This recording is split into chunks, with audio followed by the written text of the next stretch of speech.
तारीख और दिन शनिवार। ये बीबीसी हिंदी का पॉडकास्ट दिन भर पूरा दिन पूरी खबर है। मैं हूँ मोहम्मद शाहिद।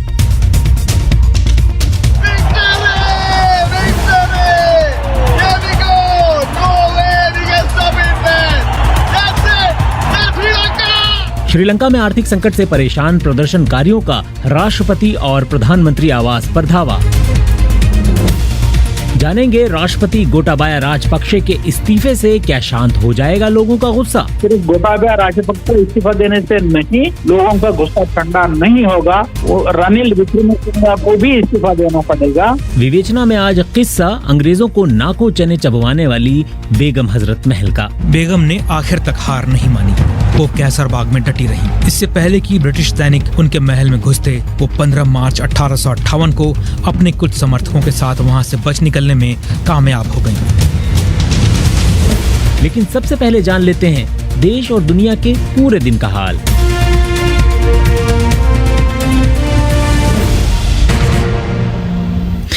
जम्मू कश्मीर में अमरनाथ गुफा के पास कल शाम बादल फट गया, जिसके कारण कम से कम 16 लोगों की मौत हुई और 40 से अधिक लोग लापता हैं। गुफा के पास फंसे अधिकतर तीर्थयात्रियों को अमरनाथ यात्रा के बेस कैंप में पहुंचा दिया गया है और यात्रा पर फिलहाल रोक लगा दी गई है। अधिकारियों ने बताया है कि अमरनाथ गुफा के आसपास से तकरीबन 15,000 तीर्थयात्रियों को सुरक्षित जगहों पर पहुंचाया गया है। बचाव अभियान में भारतीय सेना, एनडीआरएफ, एसडीआरएफ, सीआरपीएफ की टीमें लगी हुई थी। इस अभियान में बचाई गई एक महिला तीर्थयात्री ने क्या कहा, सुनिए।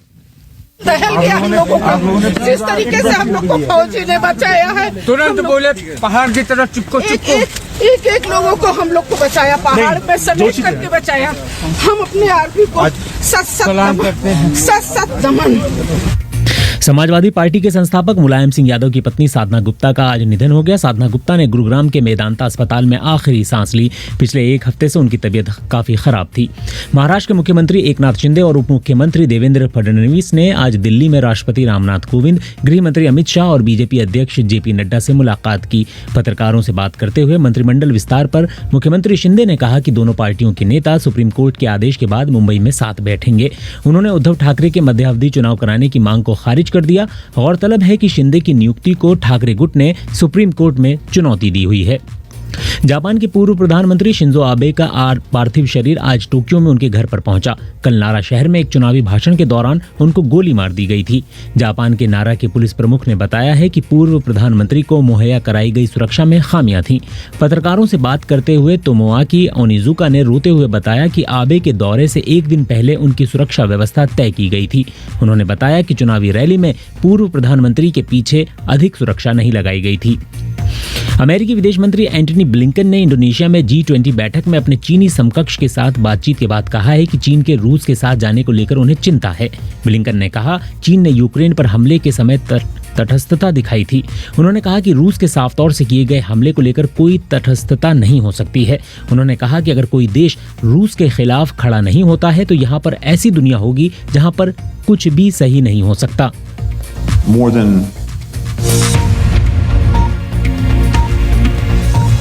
एंटनी ब्लिंकन ने कहा, इस क्रूर हमले को 4 महीने से अधिक हो चुका है, लेकिन पीपल्स रिपब्लिकन चाइना अभी भी रूस के साथ खड़ा है। ये दुनिया भर में रूसी प्रोपेगेंडा की गूंज है जो कि अंतर्राष्ट्रीय संगठनों में रूस को सुरक्षा दे रही है। दुनिया के सबसे अमीर व्यक्ति एलन मस्क ने सोशल मीडिया प्लेटफॉर्म ट्विटर को खरीदने के लिए हुए करार से हाथ खींचने की कोशिश की है, जिसके बाद ट्विटर के चेयरमैन ने कहा है कि वो $44 अरब के करार को पूरा करवाने के लिए अदालत का रुख करेंगे। एलन मस्क ने आरोप लगाया है कि इस करार से जुड़ी शर्तों को कई बार तोड़ा गया, जिसकी वजह से वो पीछे हट रहे हैं। एलन मस्क और ट्विटर के बीच अप्रैल महीने से ही कंपनी को खरीदने की चर्चा चल रही है, जिसमें समय समय पर नए मोड़ आते रहे हैं। ब्रिटेन के रक्षा मंत्री बेन वॉलिस ने कहा है कि वो प्रधानमंत्री की दौड़ में शामिल नहीं होंगे। सत्तारूढ़ कंजर्वेटिव पार्टी में वॉलिस काफी चर्चित सदस्य हैं और उन्होंने एक मजबूत उम्मीदवार माना जा रहा था। उन्होंने कहा कि वो अपनी करंट जॉब पर ही ध्यान केंद्रित करना चाहते हैं।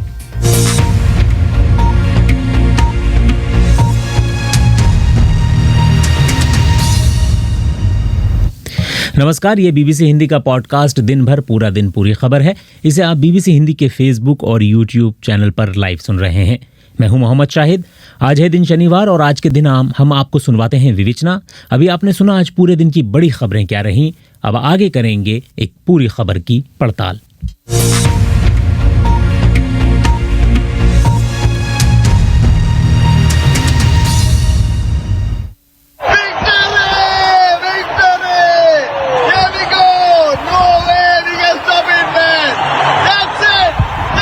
ये शोर किसी आम जगह का नहीं है, बल्कि श्रीलंका की अति सुरक्षित मानी जाने वाली जगह राष्ट्रपति भवन के बाहर का है।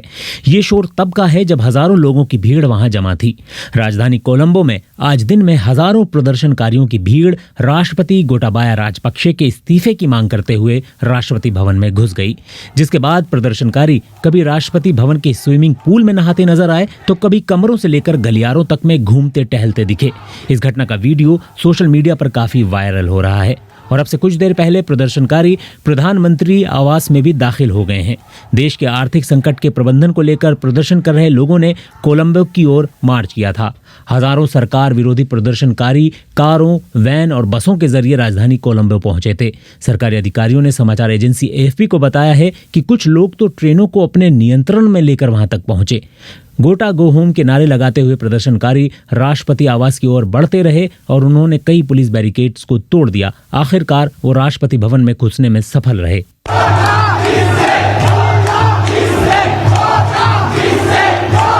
पुलिस ने चेतावनी के तौर पर हवा में गोलियां भी चलाईं, लेकिन वो प्रदर्शनकारियों को नहीं रोक पाई और महीनों से प्रदर्शन कर रहे लोग राष्ट्रपति आवास पर चढ़ाई करके अपने लक्ष्य में सफल हो गए। कई रिपोर्टों में बताया गया है कि इस भीड़ के राष्ट्रपति भवन पहुंचने से पहले राष्ट्रपति गोटाबाया राजपक्षे को सुरक्षित जगह पर भेज दिया गया। हालांकि राष्ट्रपति कहां हैं, इस बारे में अभी कोई पुष्ट जानकारी सामने नहीं आई है। कोलंबो में तनाव की स्थिति बनी हुई है। प्रदर्शनकारियों को रोकने के लिए सेना तैनात की गई है। मई में प्रधानमंत्री नियुक्त हुए रानिल विक्रमसिंघे ने राजनीतिक दलों के नेताओं की बैठक बुलाई थी, जिसके बाद उन्होंने ट्वीट किया है कि वो ऑल पार्टी गवर्नमेंट के निर्माण के लिए प्रधानमंत्री पद से इस्तीफा देंगे। कुछ विश्लेषकों को उम्मीद है कि राष्ट्रपति राजपक्षे इस्तीफा दे सकते हैं। श्रीलंका में सेंटर फॉर पॉलिसी अल्टरनेटिव्स के प्रमुख पाइकियासोटी सरावामुत्तु का भी यही मानना है।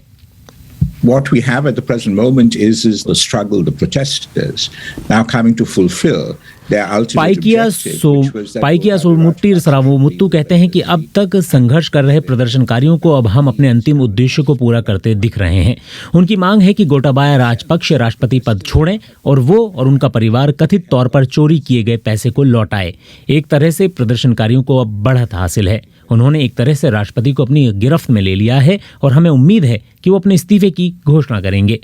ये शब्द हैं श्रीलंका में सेंटर फॉर पॉलिसी अल्टरनेटिव्स के प्रमुख पाइकियासोटी सरावामुत्तु के।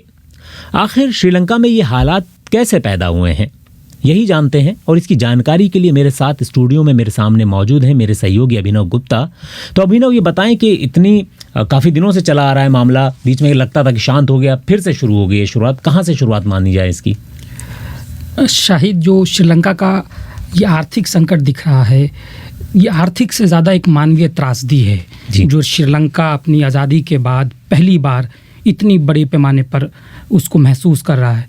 वो कहते हैं कि अंधेरे में डूबकर मरना पानी में डूबकर मरने से कहीं अधिक त्रासद होता है।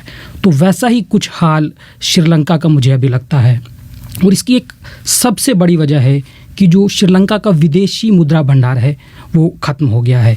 किसी भी देश के पास अगर विदेशी मुद्रा भंडार होगा तभी वो जो ज़रूरी सामान है उसे विदेशों से ख़रीद पाएगा। और मैं आपको बताऊं कि श्रीलंका पेट्रोल, डीजल, चीनी, जो फर्टिलाइज़र है वो सारा सामान आयात करता है, लेकिन श्रीलंका के पास विदेशों को देने के लिए पैसे नहीं है, जिसकी वजह से श्रीलंका आर्थिक संकट में फंस गया है।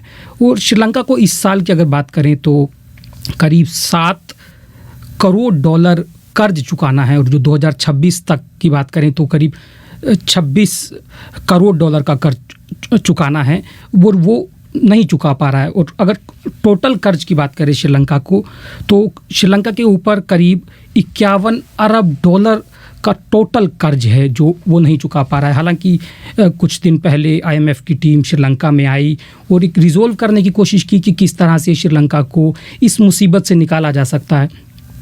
वहाँ पर मानवीय त्रासदी, ये आर्थिक संकट मानवीय त्रासदी की तरफ बढ़ रहा है कि जो मेडिसिन्स हैं वो नहीं मिल पा रही हैं। हालांकि वर्ल्ड बैंक ने कहा कि वो कुछ वादा किया कि कुछ पैसे देगा कि वहाँ पर कुछ ज़रूरी सामान आ जाए। तो लेकिन जो अभिनव इसमें जो ये आर्थिक स्थिति की आप बात कर रहे हैं, मानवीय त्रासदी की ओर बढ़ता दिख रहा है मामला, तो ये संकट का जो समाधान है उसकी कई कोशिशें होती हैं, भारत ने भी मदद की, तो ये आर्थिक समस्या कैसे सुलझ सकती है? सबसे पहले तो जो जनता के आरोप हैं कि वहाँ की जो आर्थिक बदइंतजामी है उसके लिए, जो वहाँ के राजनीतिक चेहरे हैं उनकी वजह से उन पे आरोप लगते रहे। उनके छोटे भाई महिंद्रा राजपक्षे को इस्तीफ़ा देना पड़ा। उसके बाद रनिल विक्रमसिंघे आए, जिनको 1 महीना 2 महीना हुआ है, वो करीब छठी बार आए और इस बार भी वो पूरा नहीं कर पाए। तो एक लग रहा है कि जो लीडरशिप है उसको बदलने की ज़रूरत है और दुनिया को आगे आके, क्योंकि श्रीलंका कह रहा है कि उसको सिर्फ IMF ही अभी बचा सकता है। वो कुछ $5 अरब का IMF के साथ बात कर रहा है कि उसको वहाँ से कुछ पैसा मिले ताकि वो ज़रूरी सामान कम से कम खरीद पाए, जिससे वो देश को बचा पाए। इसमें यानी कि राजनीतिक तौर पर भी बदलाव की ज़रूरत है और आर्थिक तौर पर भी और देशों को आके और अंतर्राष्ट्रीय संस्थानों को आके मदद करने की ज़रूरत है, तभी सुलट पाएगा मामला। यकीन। बिल्कुल, बहुत बहुत शुक्रिया अभिनव गुप्ता इतनी सारी जानकारियों के लिए। श्रीलंका की आर्थिक मदद करने के लिए कई, माफ़ी चाहूँगा अभिनव गोयल मैंने अभिनव गुप्ता कह दिया, बहुत बहुत शुक्रिया अभिनव। और श्रीलंका की आर्थिक मदद करने के लिए कई देश सामने आ चुके हैं, जिनमें भारत का नाम भी प्रमुख है। भारत ने इस साल जनवरी से अब तक श्रीलंका की $3.5 अरब से अधिक की मदद की है। श्रीलंका भारत से और अधिक मदद चाहता है, लेकिन उसकी आर्थिक हालत लगातार खराब हो रही है। मदद के बावजूद श्रीलंका की लगातार खराब होती आर्थिक वजह जानने के लिए मैंने बात की श्रीलंका मामलों के वरिष्ठ जानकार S वेंकट नारायण से। महिंद्रा राजपक्सा के छोटे भाई गोटाबया राजपक्सा वहाँ के राष्ट्रपति चुनाव में जीत गए थे। मेरा विश्वास ये है कि वो देश चलाने के लायक नहीं थे, वो काबिलियत नहीं थी। वो एक फौजी थे और जब LTTE को हराए थे उस समय मैं और इनसे बातचीत की और उन्होंने कहा कि मैं LTTE को इसलिए हरा सका क्योंकि मेरे बड़े भाई राष्ट्रपति थे और उन्होंने सिर्फ ये कहा है कि भाई इसको खत्म कर डालो, जो चाहिए आप मुझे बताओ, फिर मैं वो चीज आपके लिए व्यवस्था करूंगा। तो फिर उन्होंने आर्मी के जो सामान चाहिए वो लिस्ट दे दिए, तो वो पाकिस्तान और चाइना से उधार पे मंगा लिए थे वो खत्म करने के चक्कर में। लेकिन इनका प्रॉब्लम ये है कि ये सिविलियन एडमिनिस्ट्रेशन चलाना नहीं आता है और जब भी कोई समस्या खड़ा हुआ था उसके लिए एक कमेटी एस्टैब्लिश करते थे और उसको एक फौजी को उसका हेड बनाते, और फौजियों का सोच विचार अलग होता है, सिविलियन एडमिनिस्ट्रेशन को हैंडल करने उसकी बस की बात नहीं है।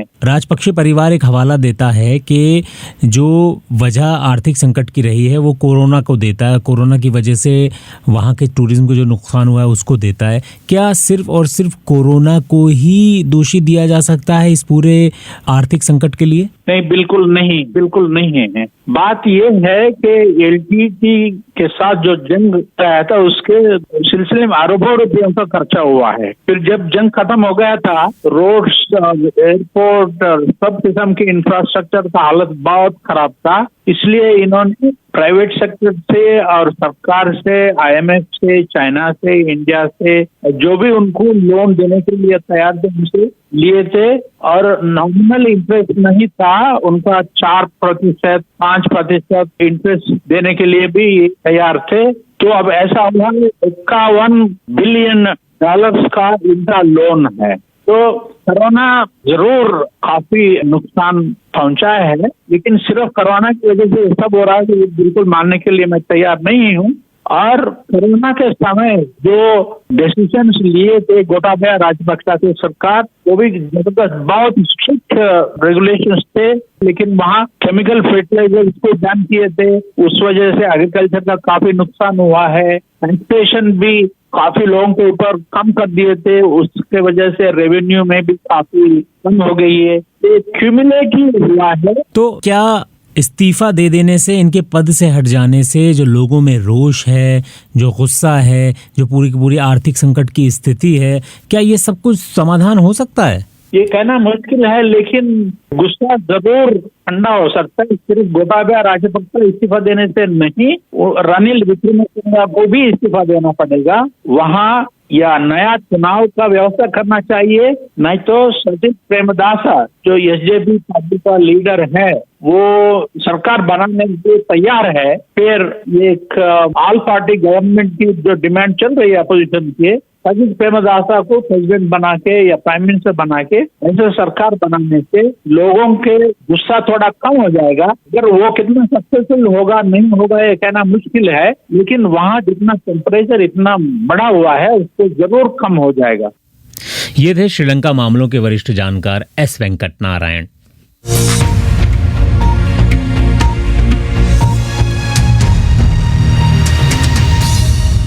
और अब समय है विवेचना का। 1857 की आज़ादी की पहली लड़ाई में चिन्हट में लखनऊ की बेगम हजरत महल की फौज ने अंग्रेजों को हराया था। बेगम को अंग्रेज कभी जिंदा नहीं पकड़ पाए। बेगम हजरत महल की जद्दोजहद भरी जिंदगी पर नजर दौड़ा रहे हैं रेहान फजल अपनी विवेचना में।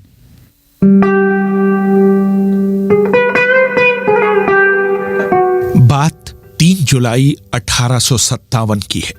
लखनऊ के कैसरबाग महल के बाग में चांदी वाली बारादरी की तरफ एक बड़ा जुलूस बढ़ रहा था। उस जुलूस के बीचों बीच एक 14 साल का एक दुबला पतला सांवला लड़का चल रहा था। उस लड़के का नाम था बिरजिस कद्र। वो 1 साल पहले निर्वासित किए गए अवध के नवाब वाजिद अली शाह का बेटा था। उसकी मां बेगम हजरत महल उन 9 महिलाओं में शामिल थी जिन्हें वाजिद अली शाह ने लखनऊ छोड़ने से पहले तलाक दे दिया था। जुलूस का मकसद था 14 साल के बिरजिस कद्र को अवध का नया नवाब घोषित करना। रोजी लेवलिन जोन्स अपनी किताब the great uprising in India untold stories Indian and British में लिखती है। अंग्रेजों का मानना था कि उनके खिलाफ विद्रोह करने वाले सिर्फ एक सांकेतिक जुलूस में भाग ले रहे थे, जबकि ये सच नहीं था। ये एक गंभीर घड़ी थी जिसने अंग्रेजों द्वारा अवध पर कब्जा करने के बाद दरकिनार कर दिए गए समूह के नेताओं को एक साथ आने का मौका दिया था और वो छिन गए राज्यों को दोबारा हासिल करने की फिराक में थे। दिल्ली, मेरठ और कानपुर के बाद अब लखनऊ में भी 1857 के विद्रोह की आग पहुंच चुकी थी। विद्रोह की पहली चिंगारी 30 मई 1857 को भड़की थी, जब शहर की मरियन छावनी के सैनिकों ने अफसरों के घरों में आग लगा दी थी और 3 ब्रिटिश सैनिकों की हत्या कर दी थी। लखनऊ के chief commissioner sir Henry Montgomery Lawrence ने सभी ब्रिटिश महिलाओं और बच्चों को रेजिडेंसी में चले जाने का आदेश दे दिया था। 30 जून को लॉरेंस को पता चला कि करीब 5000 विद्रोही सैनिक शहर की तरफ बढ़ रहे हैं। लॉरेंस ने आनन फानन में इनका सामना करने के लिए करीब 600 सैनिकों को जमा किया। दोनों सैनिकों के बीच लखनऊ से 6 मील बाहर चिन्हट में भिड़ंत हुई, जिसमें ब्रिटिश सैनिकों की बुरी तरह से हार हुई। इसके बाद विद्रोहियों ने लखनऊ की पूरी तरह से घेराबंदी कर दी। 3 दिन बाद बिरजिस कद्र को अवध की राजगद्दी पर बैठाया गया। उस समय चूंकि वो बालिग नहीं थे, इसलिए राजकाज की पूरी जिम्मेदारी उनकी मां बेगम हजरत महल पर आ गई। इतिहासकार रोजी लेवलिन जोन्स लिखती हैं, हजरत महल बहुत साधारण पृष्ठभूमि से आई थीं। उनके पिता अंबर एक अफ्रीकी गुलाम थे। उनकी मां मेहर अफजा थीं, जो अंबर की रखैल थीं। वो लखनऊ के परीखाना संगीत स्कूल में संगीत सिखाती थीं, इसलिए उन्हें महक परी कहा जाने लगा।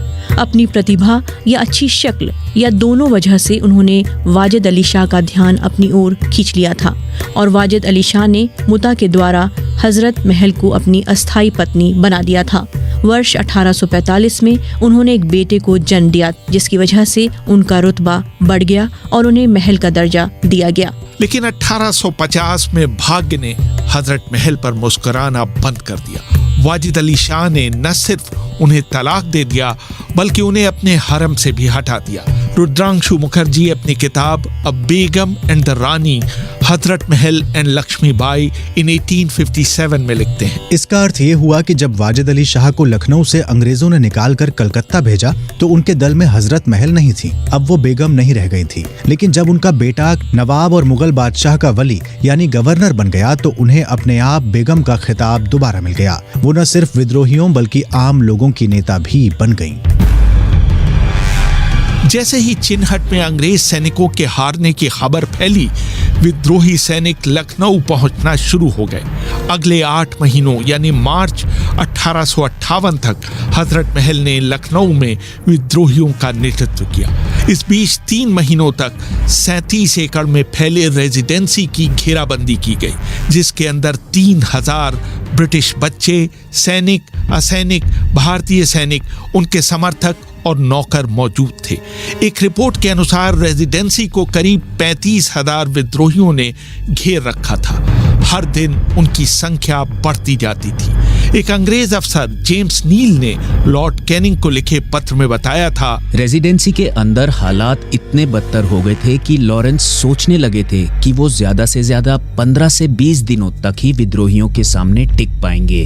खासतौर से भारत के विद्रोह को कवर करने भेजे गए द टाइम्स अखबार के संवाददाता विलियम हॉवर्ड रसेल ने अपनी रिपोर्ट में लिखा, 3 महीने की घेराबंदी के दौरान 3,000 में से आधे अंग्रेज लोग या तो भागने में सफल हो गए या मारे गए। बेगम ने गजब की ऊर्जा और क्षमता दिखाते हुए पूरे अवध को अपने बेटे के हितों के लिए लड़ने के लिए राजी कर लिया। जुलाई 1857 की शुरुआत में एक दिन हेनरी लॉरेंस सभी ठिकानों का मुआयना करने के बाद रेजिडेंसी के अपने कमरे में लौटे। एक दिन पहले ही एक होविट्जर गोला उनके कमरे में आकर फटा था, लेकिन लॉरेंस को कोई चोट नहीं पहुंची थी। रुद्रांशु मुखर्जी अपनी किताब डेटलाइन 1857 रिवोल्ट अगेंस्ट द राज में लिखते हैं, लॉरेंस के स्टाफ ने उन्हें दूसरे कमरे में जाने की सलाह दी, जो कि रेजिडेंसी के अंदर की तरफ था। लॉरेंस ने तय किया कि वो अगले दिन अपना कमरा बदलेंगे। उन्होंने सोचा कि ऐसा कोई निशानेबाज नहीं होगा जो एक की जगह दूसरी बार निशाना बनाने के बारे में सोचेगा, लेकिन वास्तव में यही हुआ। लॉरेंस जब एक पत्र डिक्टेट करा रहे थे, दूसरा गोला आकर उस जगह उनके कमरे में फटा।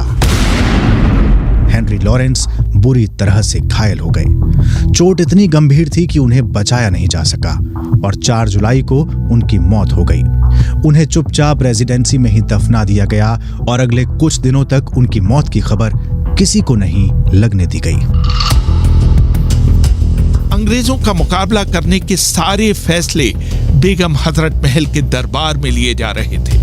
एक प्रत्यक्षदर्शी ने गवाही देते हुए कहा था, जब भी बेगम के दरवाजे पर दरबार लगता था, सरकार के सभी सदस्य और कमांडर उसमें भाग लिया करते थे। इस तरह की बैठक हफ्ते में 2 या 3 बार तारा कोठी में हुआ करती थी। दरबार बिरजिस कद्र के नाम पर इश्तिहार जारी करता था, जिसमें लोगों से अनुरोध किया जाता था कि वो अपने धर्म को बचाने के लिए लड़ाई लड़े। इन इश्तिहारों में अंग्रेज शासन की भी कड़े शब्दों में निंदा की जाती थी। इसके अलावा दरबार बिरजिस कद्र के नाम से ताल्लुकेदारों को हुक्मनामा जारी करता था।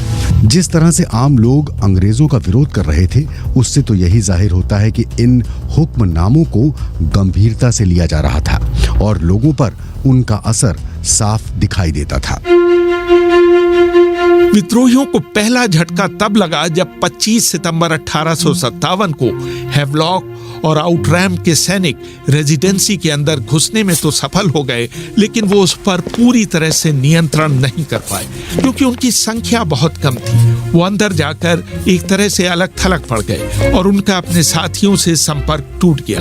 क्योंकि उस समय तक ब्रिटिशर्स का दिल्ली पर नियंत्रण हो चुका था, इसलिए वहां से कई विद्रोही भागकर अवध के विद्रोहियों की मदद करने वहां जा पहुंचे थे। रुद्रांशु मुखर्जी अपनी किताब अवध इन रिवोल्ट में लिखते हैं, जनवरी 1858 आते आते लखनऊ में विद्रोही सैनिकों की संख्या 1 लाख के करीब पहुंच गई थी। उस समय सोच ये थी कि भले ही अंग्रेज लखनऊ से चले गए हों, लेकिन वो जल्द ही वापस आएंगे। बेगम हजरत महल लखनऊ की किलेबंदी करने की कोशिश कर रही थी ताकि अंग्रेजों की वापसी को जितना संभव हो मुश्किल बनाया जा सके। करीब 15,000 मजदूरों को लखनऊ का रक्षण मजबूत करने के लिए लगाया गया था। कैसर बाग के चारों तरफ एक गहरी खाई खोदी गई थी ताकि वहां गोमती नदी के पानी को लाया जा सके। नवंबर 1857 में जाकर कोलिन कैम्बेल के नेतृत्व में ब्रिटिश सैनिकों ने रेजिडेंसी में घिरे हुए अंग्रेज लोगों और उनके समर्थकों को वहां से बाहर निकाला था। चार्ल्स बोल अपनी किताब history of the Indian mutiny में लिखते हैं, इसके लिए अंग्रेजों को कितने विरोध का सामना करना पड़ा था, इसका अंदाजा इस बात से लगाया जा सकता है कि इस भिड़ंत में 3000 विद्रोहियों की मौत हुई थी और उनकी 80 तोपों पर अंग्रेजों का कब्जा हो गया था। दिसंबर 1857 तक हवा का रुख पूरी तरह से बदलने लगा था। वाराणसी में कर्नल जेम्स नील ने विद्रोह में शामिल लोगों को आम के पेड़ों पर फांसी पर लटकाकर पूरे इलाके में दहशत फैला दी थी।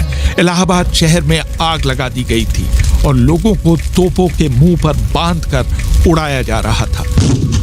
इरा मुखर्जी अपनी किताब heroines powerful Indian women of myth and history में लिखती हैं। बेगम और उनके सैनिकों के लिए सबसे परेशानी की बात थी आलमबाग महल में जेम्स आउटरैम और उनके सैनिकों की लगातार उपस्थिति।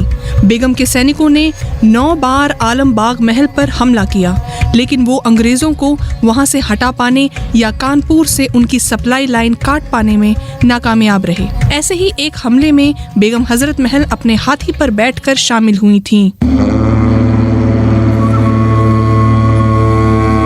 अचानक ये खबर आई कि नेपाल के जंग बहादुर राणा के खतरनाक गोरखा सैनिक अंग्रेजों की मदद के लिए लखनऊ पहुंच रहे हैं। रुद्रांशु मुखर्जी लिखते हैं, बेगम को पता चला कि अंग्रेजों ने गोरखा सैनिकों के बदले जंग बहादुर को गोरखपुर शहर देने और लखनऊ की लूट से मिलने वाले पैसे का हिस्सा देने की पेशकश की थी। इसका तोड़ निकालने के लिए बेगम हजरत महल ने जंग बहादुर को एक दूसरी पेशकश कर डाली। उन्होंने उनसे वादा किया कि अगर वो अंग्रेजों की मदद नहीं करते हैं तो उन्हें वो गोरखपुर के अलावा आजमगढ़, आरा और वाराणसी सौंप देंगी। लेकिन कलंदरी फकीर के भेष में भेजे गए बेगम के हरकारों को अंग्रेजों ने रास्ते में ही पकड़कर मार डाला था। नतीजा ये रहा कि गोरखा सैनिकों ने अंग्रेजों के समर्थन में लखनऊ की तरफ बढ़ना जारी रखा था। इस बीच कैंपबेल के नेतृत्व में करीब 60,000 अंग्रेज सैनिक लखनऊ की तरफ बढ़े। इनमें से 40,000 सैनिक यूरोप से लड़ने के लिए भारत पहुंचे थे। सबसे आखिर में कैसरबाग पर अंग्रेजों का कब्जा हुआ। उसके रक्षण के लिए विद्रोहियों ने अपनी पूरी जान लगा दी। W.H. रसेल ने अपनी किताब माई डायरी इन इंडिया में लिखा, बेगम ने आखिर तक हार नहीं मानी। वो कैसरबाग में डटी रहीं। इससे पहले कि ब्रिटिश सैनिक उनके महल में घुसते, वो 15 मार्च 1858 को अपने कुछ समर्थकों के साथ वहां से बच निकलने में कामयाब हो गईं। उन्होंने लखनऊ के बाहर मूसाबाग में अंग्रेजों के खिलाफ एक दूसरा मोर्चा खोला। उन्होंने 21 मार्च 1858 को मूसाबाग में मौलवी अहमदुल्ला के साथ अंग्रेजों के खिलाफ आखिरी जंग लड़ी, लेकिन इस लड़ाई में अंग्रेज उन पर भारी पड़े। इसके साथ ही सारे विद्रोही तितर बितर हो गए। बेगम हजरत महल अपने बेटे और बचे हुए समर्थकों के साथ नेपाल की सीमा की तरफ गई। उन्होंने घाघरा नदी पार की और बहराइच जिले में बूंदी के किले को अपना ठिकाना बना लिया। वहां बुंदेलखंड से बच निकले मराठा नेता नाना साहब भी पहुंच गए। लेकिन जब सारी उम्मीदें खत्म होने लगीं और ये लगने लगा कि अंग्रेज उन्हें पकड़ लेंगे, बेगम ने नेपाल में शरण लेने का फैसला लिया। नेपाल के जंग बहादुर राणा ने ऐलान कर दिया कि अगर बेगम हजरत महल नेपाल में शांतिपूर्वक रहने का वादा करें तो उन्हें वहां रहने दिया जाएगा और वो नेपाल की जमीन पर उनके खिलाफ हिंसा की अनुमति नहीं देंगे। हजरत महल ने अपनी बाकी की जिंदगी नेपाल में बिताई। वो 1857 की आजादी की पहली लड़ाई की अकेली नेता थी जिन्हें अंग्रेज कभी पकड़ नहीं पाए।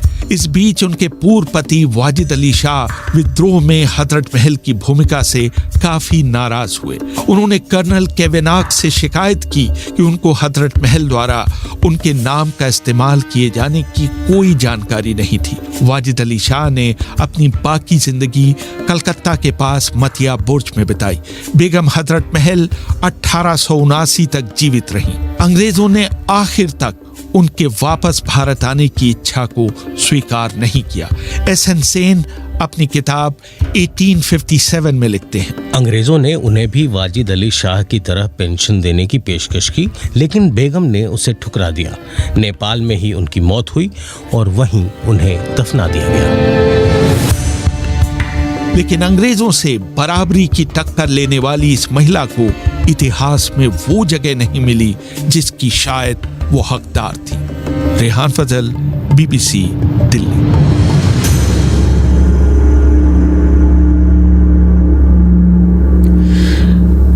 विवेचना में आज आपने सुना रेहान फजल की विवेचना। दिन भर पूरा दिन पूरी खबर में आज इतना ही। स्टूडियो का तकनीकी मामला था राजेश चौहान के हाथों में। कल शाम 7:30 बजे फिर मुलाकात होगी। मोहम्मद शाहिद को दें इजाजत। नमस्कार।